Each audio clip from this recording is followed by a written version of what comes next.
మవా, ఊపిరి పీల్చుకుంటే వీజ్ వీజ్ అని సౌండ్ వస్తే అది నార్మల్ అనుకుంటున్నావా?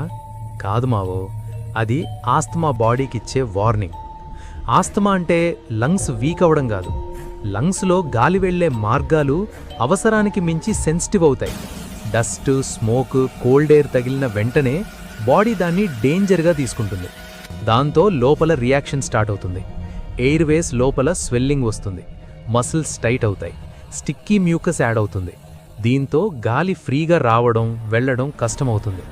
అందుకే ఒక్కసారిగా శ్వాస సరిగ్గా రావట్లేదన్న ఫీలింగ్ వస్తుంది. చెస్ట్ బరువుగా అనిపిస్తుంది, బ్రీదింగ్ కంట్రోల్లో లేకపోయినట్టు అనిపిస్తుంది. అది ప్యానిక్కి దారితీస్తుంది. ఇదంతా ఇగ్నోర్ చేస్తే బాడీకి వెళ్లాల్సిన ఆక్సిజన్ తగ్గుతుంది. ఇక్కడ చాలామంది తప్పుగా అనుకుంటారు మావా, ఇన్హేలర్ వాడితే హ్యాబిట్ అయిపోతుందా అని. కానీ ఇన్హేలర్ అడిక్షన్ కాదు మావో, అది లంగ్స్కి ఇమీడియట్ రిలీఫ్ ఇచ్చే లైఫ్ సేవర్. 1 పఫ్ ఇన్హేలర్ వాడగానే ఎయిర్వేస్ రిలాక్స్ అవుతాయి, స్వెల్లింగ్ తగ్గి గాలి మళ్ళీ స్మూత్గా ఫ్లో అవుతుంది, బ్రీత్ నార్మల్ అవుతుంది. ఆస్తమాని కంట్రోల్గా పెట్టొచ్చు.